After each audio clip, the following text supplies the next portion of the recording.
भरद्वाज बाबू विनोद बाबू मो सामने बसी ओएलएम मिशन शक्ति अधिकारी माने विभिन्न जगार आसी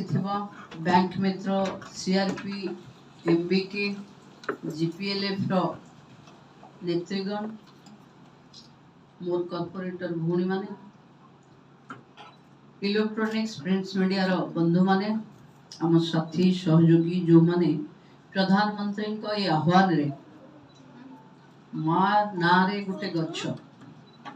हिंदी रे ताको प्रधानमंत्री आह्वान देइचंती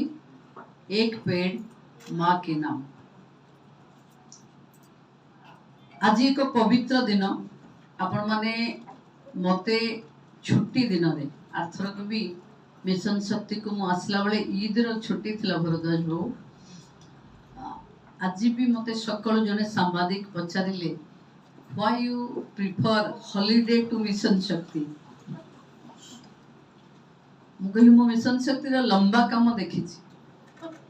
आपण मानक पाई मां पाई किछि शनिवार रविवार छुट्टी अछि कि ना तो only mission Shakti can work in holiday सेट पाई कि मो सब छुट्टी दिन रे मिशन शक्ति देखिबा कोइ भी दिबी आपण माने वर्षा रे उदा ही मो प्रधानमंत्री मो नेतार आह्वान मां ना रे गोटे गच्छ लगेबा को मते सुयोग देइथवारो मो समस्त को मो तरफ कृतज्ञता जनाउछि।